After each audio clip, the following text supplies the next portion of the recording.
పెదకూరపాడు మండల పరిధిలోని కాశీపాడు, గారపాడు గ్రామాల్లో శనివారం ఎన్డీఏ కూటమి సీఎం చంద్రబాబు నాయుడు, ఉప ముఖ్యమంత్రి కొణిదెల పవన్ కళ్యాణ్ పిలుపు మేరకు 100 రోజులు పూర్తి చేసుకున్న సందర్భంగా ఇది మంచి ప్రభుత్వం కార్యక్రమం జరిగింది. పెదకూరపాడు శాసనసభ్యులు భాష్యం ప్రవీణ్ ముఖ్య అతిథిగా పాల్గొని ప్రజలను ఉద్దేశించి మాట్లాడుతూ ఇది మంచి ప్రభుత్వ కార్యక్రమమని శ్రీకారం చుట్టామని అన్నారు. కూటమి ప్రభుత్వం ప్రజాభివృద్ధి దిశగా అడుగులు వేస్తుందని, ఎన్నికల్లో ఇచ్చిన వాగ్దానాలను అమలు చేసుకుంటూ రాష్ట్ర ప్రభుత్వం ముందుకు వెళుతుందని అన్నారు. ముఖ్యంగా అధికారులు, స్థానిక ప్రజాప్రతినిధులు ప్రజా సమస్యలను పరిష్కరించే విధంగా పనిచేయాలని అన్నారు. డయల్ యువర్ ఎమ్మెల్యేకు ఫోన్ చేసి సమస్యలు తెలియజేస్తే పరిష్కరిస్తామని ఎమ్మెల్యే ప్రవీణ్ కుమార్ హామీ ఇచ్చారు.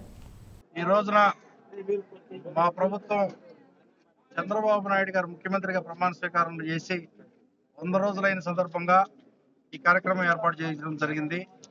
ఇది మంచి ప్రభుత్వం అనే పేరుతోటి మేము ప్రజల్లోకి వెళ్ళడం జరుగుతుంది.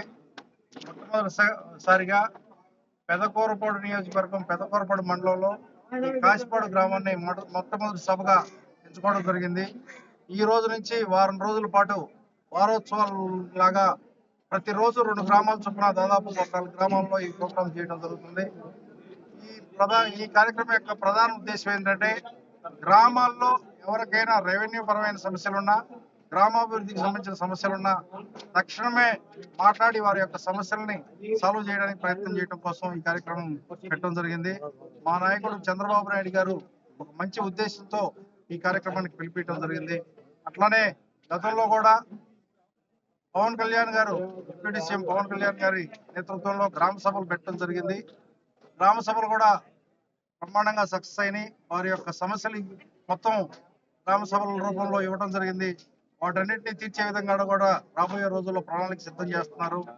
అట్లానే మా నాయకుడు మొన్న మీటింగ్ లో చెప్పడం జరిగింది, రాబోయే 20 సంవత్సరాల్లో 2047 వరకు మీ కాన్స్టిట్యున్సీ ఎట్లా ఉండాలి ఒక డాక్యుమెంటరీ రూపంలో తయారు చేయమని మాకు పిలిపివ్వడం జరిగిందండి. గ్రామ నాయకులందరితోటి, మండల పార్టీ నాయకులందరితోటి చర్చించి గ్రామాలకు కావాల్సిన అవసరాలు, రాబోయే రోజుల్లో గ్రామాల్లో ఉండాల్సిన పరిస్థితుల గురించి ఒక డాక్యుమెంటరీ తయారు చేయబోతున్నాం. వాటిని కూడా రాబోయే 5 సంవత్సరాల్లో మేమేమేం చేయగలమో గత ఎన్నికల టైంలో చెప్పడం జరిగింది. వాటన్నిటినీ కూడా రాబోయే 5 ఏళ్ళలో స్టెప్పులుగా విడతల వారీగా చేస్తామని ఈ సందర్భంగా తెలియజేస్తాను.